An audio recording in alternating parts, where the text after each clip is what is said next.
విజయనగరం జిల్లా రేగిడి మండలం సరసానపల్లి గ్రామంలో త్రాగునీటి సమస్య తీవ్రంగా మారింది. గ్రామంలోని దళిత కాలనీ 45 కుటుంబాలు మంచినీటి కోసం తీవ్ర ఇబ్బందులు ఎదుర్కొంటున్నామని ఆవేదన వ్యక్తం చేశాయి.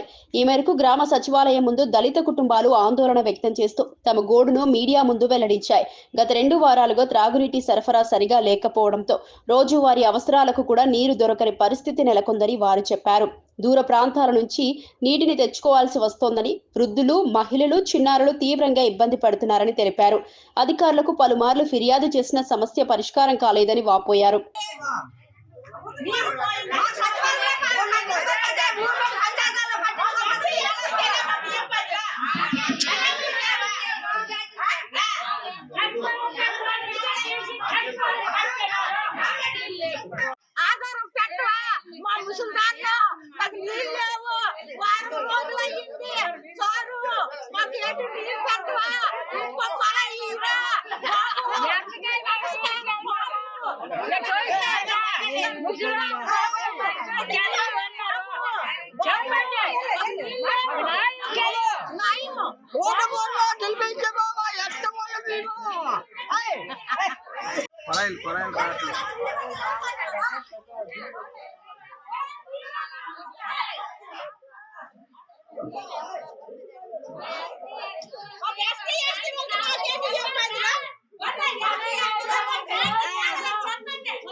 గ్రామానికి 2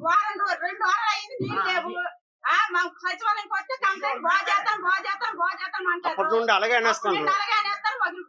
నీళ్ళు లేవు. మరి ఇప్పుడు పరిస్థితి చాలా దారుణంగా ఉంది. ఇంకొకళ్ళు రండి.